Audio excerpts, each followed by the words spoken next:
شروع اللہ کے نام سے جو بڑا مہربان نہایت رحم والا ہے۔ حضرت آدم علیہ السلام دنیا کے پہلے انسان بھی ہیں اور پیغمبر بھی۔ جب اللہ نے انسان کو دنیا میں بھیجنے کا ارادہ کیا تو اس سے قبل چند اہم اقدامات کیے۔ ایک اقدام تو یہ تھا کہ تمام انسانوں کی ارواح کو شعور دے کر انہیں دنیا کی زندگی کی آزمائش کے بارے میں بتایا کہ انہیں اچھے اور برے کی تمیز کی آزمائش میں ڈالا جا رہا ہے، اور جو کامیاب ہوگا اس کا بدلہ جنت اور ناکاموں کا بدلہ جہنم ہے۔ سورہ احزاب کی ایک آیت کے مطابق انسان نے اس اسکیم کو سمجھ کر اسے قبول کرنے کا ارادہ کر لیا۔ اس کے بعد اللہ نے انسان کی تمام ارواح کو اپنے بارے میں باخبر کیا اور ان سے نہ صرف اپنے رب ہونے کا اقرار کروایا بلکہ اپنے تنہا اللہ ہونے کا شعور بھی اس کی فطرت میں ودیعت کر دیا۔ اللہ رب العزت نے بنی نوع انسان کی رہنمائی کے لیے کم و بیش 1,24,000 انبیاء علیہم السلام کو مبعوث فرمایا۔ انبیاء کرام کی بعثت کا سلسلہ حضرت آدم علیہ السلام سے شروع ہوا اور اس مبارک سلسلے کا اختتام حضرت محمد صلی اللہ علیہ وسلم کی ذات اقدس پر ہوا کہ آپ صلی اللہ علیہ وسلم خاتم النبیین ہیں۔ قرآن کریم میں متعدد انبیاء کرام کے اسماء گرامی مذکور ہیں، جبکہ بعض انبیاء کرام کے نام احادیث مبارکہ میں بھی ملتے ہیں۔ ان برگزیدہ ہستیوں نے ایک طرف لوگوں کو اللہ تعالیٰ کے پیغام سے روشناس کروایا تو دوسری طرف خود کو نمونے کے طور پر پیش کیا تاکہ ان کی پیروی سے دنیا و آخرت میں کامیابی حاصل کی جا سکے۔ حضرت آدم علیہ السلام کی تخلیق کے لیے اللہ رب العزت نے حضرت جبرائیل کو حکم دیا کہ کرۂ ارض سے مٹی لے کر آؤ۔ حضرت ابو موسیٰ اشعری سے روایت ہے کہ نبی کریم صلی اللہ علیہ وسلم نے ارشاد فرمایا، اللہ تعالیٰ نے حضرت آدم کو ایک مٹھی خاک سے پیدا فرمایا۔ یہ مٹی تمام روئے زمین سے حاصل کی گئی تھی۔ یہی وجہ ہے کہ حضرت آدم کی نسل میں مختلف رنگ و زبان کے لوگ پائے جاتے ہیں۔ حضرت ابو ہریرہ رضی اللہ تعالیٰ عنہ سے روایت ہے کہ حضور اکرم صلی اللہ علیہ وسلم نے فرمایا کہ جب اللہ نے آدم کو پیدا فرمایا اور ان میں روح پھونکی تو ان کو چھینک آئی، جس پر انہوں نے الحمدللہ کہا۔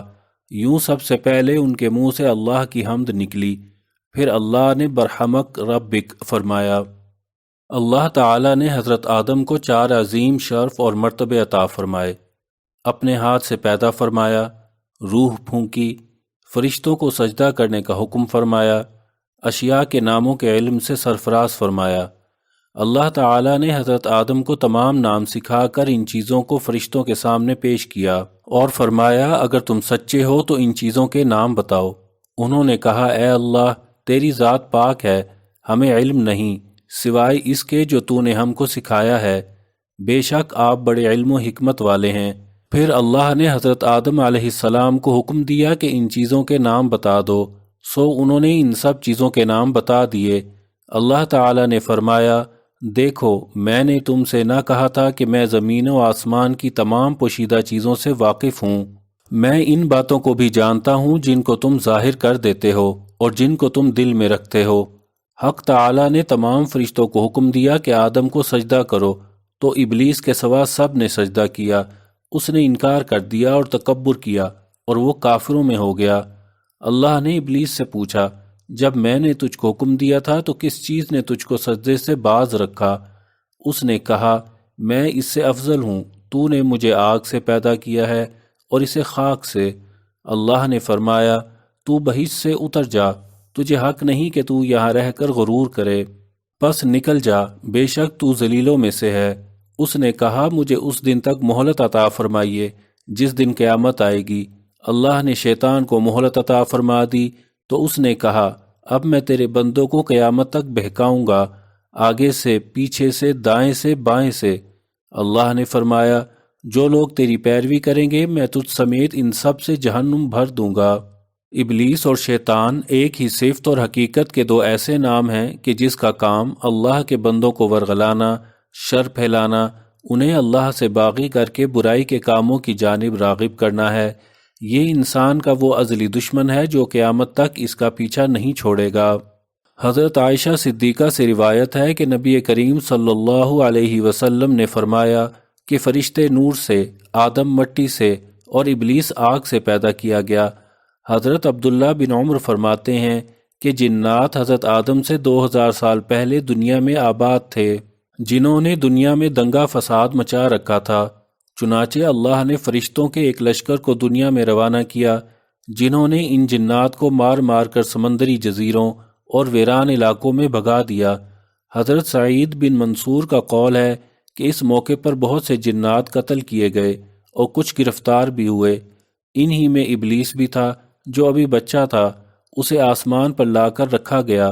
یہ فرشتوں کے ساتھ عبادت میں مصروف ہو گیا اور بہت جلد علوم کا ماہر اور عبادت گزار بن گیا، چنانچہ اسے آسمانوں میں علم الملکوت کے نام سے پکارا جانے لگا۔ حضرت عبداللہ بن مسعود فرماتے ہیں کہ ابلیس آسمانوں میں فرشتوں کا سردار بن گیا تھا۔ حضرت ابن عباس نے فرمایا کہ ابلیس کا نام عزازیل تھا۔ سورہ کہف آیت 50 میں بھی اللہ نے فرمایا کہ ابلیس جنات میں سے تھا۔ تفسیر ابن جوزی میں حضرت عبداللہ بن عباس سے روایت ہے کہ نبی کریم صلی اللہ علیہ وسلم نے فرمایا، شیطان آدمی کے جسم میں خون کی طرح سرایت کر جاتا ہے، بندے کا دل اس کا خاص ٹھکانہ ہے، تاہم شیطان کو اتنی قوت حاصل نہیں ہے کہ وہ انسان کو راہ حق سے زبردستی ہٹا دے۔ یہ دوسری بات ہے کہ وہ لوگوں کے دلوں میں وسوسے اور برے خیالات ڈال کر انہیں برائی کی طرف راغب کرتا رہتا ہے، اور یہی بندوں کا امتحان ہے۔ یوں تو جنت میں تمام آسائشیں نعمتیں موجود تھیں، لیکن اس کے باوجود حضرت آدم تنہائی اور اجنبیت محسوس کرتے تھے۔ چنانچہ اللہ تعالیٰ نے ان کی تنہائی دور کرنے کا بندوبست فرماتے ہوئے حضرت حوا کو پیدا کر دیا۔ محمد بن اسحاق حضرت ابن عباس سے روایت کرتے ہیں کہ حضرت حوا کو حضرت آدم کی بائیں طرف کی چھوٹی پسلی سے پیدا کیا گیا جبکہ وہ سو رہے تھے۔ پھر اللہ نے حضرت آدم کو حکم فرمایا کہ وہ اور ان کی بیوی جنت میں سکونت فرمائیں، اور فرمایا جہاں سے چاہو بلا روک ٹوک کھاؤ، لیکن اس درخت کے پاس نہ جانا ورنہ ظالموں میں سے ہو جاؤ گے۔ حضرت آدم اور حضرت حوا بڑے آرام و سکون سے جنت میں رہنے لگے۔ روایت میں ہے کہ حضرت آدم 100 سال یا 60 سال جنت میں رہے۔ اس عرصے میں دونوں پر جنت کے کسی بھی حصے میں جانے پر پابندی نہ تھی سوائے شجر ممنوعہ کے۔ شیطان اب ان دونوں کا کھلا دشمن تھا اور اپنی سزا کا بدلہ لینے کے لیے بے قرار بھی۔ اس کی شدید خواہش تھی کہ یہ اللہ کے حکم کی خلاف ورزی کریں۔ پھر شیطان نے ان دونوں کے دلوں میں وسوسہ ڈالا تاکہ ان کی شرمگاہیں جو ایک دوسرے سے پوشیدہ تھیں بے پردہ ہو جائیں۔ اس نے انہیں کہا، تمہارے رب نے تم دونوں کو اس درخت سے اس لیے منع فرمایا کہ کہیں یہ پھل کھا کر تم دونوں فرشتے نہ ہو جاؤ یا کہیں ہمیشہ زندہ رہنے والوں میں سے ہو جاؤ۔ شیطان کی ان باتوں نے حضرت حوا کو سوچنے پر مجبور کر دیا، اور پھر شیطان کی مسلسل اور تواتر کے ساتھ سازشیں رنگ لائیں اور اس نے حضرت حوا کو پھل کھانے پر راضی کر لیا۔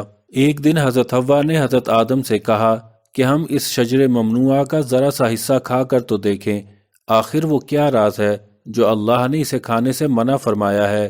شروع میں تو حضرت آدم اس کے لیے قطعی طور پر تیار نہ تھے، لیکن پھر حضرت حوا کے مسلسل اصرار پر بادل ناخواستہ وہ بھی راضی ہو گئے۔ ابھی ان دونوں نے پھل کو پورے طور پر چکھا بھی نہ تھا کہ ان کی سطرگاہیں ایک دوسرے پر عیاں ہو گئیں، جس پر دونوں بدحواسی اور پریشانی میں جنت کے درختوں کے پتے توڑ توڑ کر اپنا بدن چھپانے لگے۔ اللہ نے دونوں کو پکارا اور فرمایا، کیا میں نے تم کو منع نہیں کیا تھا کہ اس درخت کا پھل نہ کھانا اور شیطان کے ورغلانے میں نہ آنا؟ یہ تمہارا کھلا دشمن ہے۔ دونوں نے جب اللہ کی پکار سنی تو مارے خوف الہی کے کانپ اٹھے۔ نہایت لاچارگی اور عاجزی سے اپنی خطا پر نادم و شرمندہ ہوتے ہوئے بارگاہ خداوندی میں عرض کیا، اے ہمارے رب، ہم دونوں سے بہت بڑی غلطی ہو گئی ہے۔ اب اگر آپ نے ہم پر رحم و کرم نہ کیا اور معاف نہ فرمایا تو ہم تباہ و برباد ہو جائیں گے۔ حق تعالی نے فرمایا کہ اب تم دونوں ایک خاص مدت تک زمین ہی پر رہو گے جہاں تم ایک دوسرے کے دشمن ہوگے، اور وہاں ہی مرنا ہے اور اسی میں سے پھر پیدا ہونا ہے۔ چنانچہ دونوں کو زمین کی طرف روانہ کر دیا گیا۔ روایت میں ہے کہ حضرت آدم کو ہند، حضرت حوا کو جدہ اور ابلیس کو بصرہ سے چند میل کے فاصلے پر دمشق تیمان کے مقام پر اتارا گیا۔ حضرت سدی فرماتے ہیں کہ جب حضرت آدم جنت سے ہند اترے تو ان کے پاس حجر اسود تھا اور جنت کے درختوں کے پتوں کی ایک مٹھی بھی تھی۔ پھر حضرت آدم نے ان پتوں کو زمین پر پھیلا دیا اور یہ خوشبودار درخت ان پتوں ہی کی پیداوار ہیں۔ حضرت ابن عباس سے مروی ہے کہ حضرت جبرائیل حضرت آدم کے پاس آئے اور گندم کے ساتھ دانے ساتھ لائے۔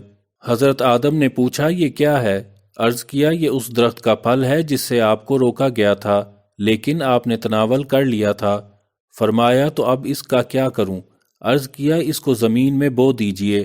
حضرت آدم نے بو دیے اور وہ دانے وزن میں ان دنیا کے دانوں سے لاکھ درجے زیادہ تھے۔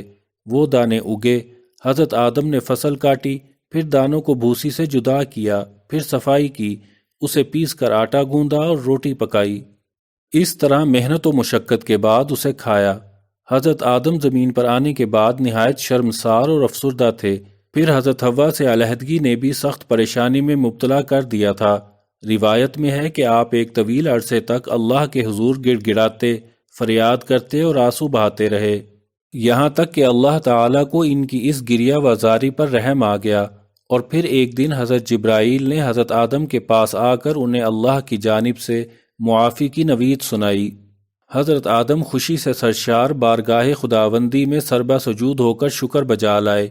پھر حضرت جبرائیل انہیں لے کر مکہ آئے، جہاں حضرت آدم نے کعبہ شریف کی بنیاد رکھی اور حجرہ اسود کو کعبہ کی دیوار پر نصب فرمایا۔ پھر اس کے گرد طواف کیا۔ طواف سے فارغ ہو کر حضرت جبرائیل انہیں جبل عرفات پر لے گئے، جہاں حضرت حوا تشریف فرما تھیں، لیکن طویل عرصے کی جدائی اور حالات نے بہت سے جسمانی تغیرات پیدا کر دیے تھے، چنانچہ دونوں ایک دوسرے کو پہچان نہ پائے، جس پر حضرت جبرائیل نے دونوں کا تعارف کروایا۔ شیطان اور حضرت آدم علیہ السلام دونوں سے غلطی ہوئی، لیکن دونوں کا رد عمل مختلف تھا۔ شیطان نے سجدہ سے انکار کیا، اور جب اللہ نے اسے اس کی غلطی کا احساس دلایا تو اس نے غلطی تسلیم کرنے اور معافی مانگنے کی بجائے خود اللہ ہی کو قصوروار ٹھہرا دیا۔ دوسری جانب حضرت آدم و حوا کو جب اپنی غلطی کا احساس ہوا تو وہ اکڑنے کی بجائے عز و انکساری کا پیکر بن گئے، چنانچہ اللہ نے شیطان کو مردود بنا دیا اور حضرت آدم و حوا کو مقبول۔ آج بھی انسان سے یہی رویہ مطلوب ہے کہ جب بھی غلطی ہو جائے تو وہ اکڑنے، گناہ پر اصرار کرنے اور اس کے لیے تاویلیں تلاش کرنے کی بجائے جھک جائے، سرنڈر کر دے اور خدا کی مغفرت کا طلبگار بن جائے۔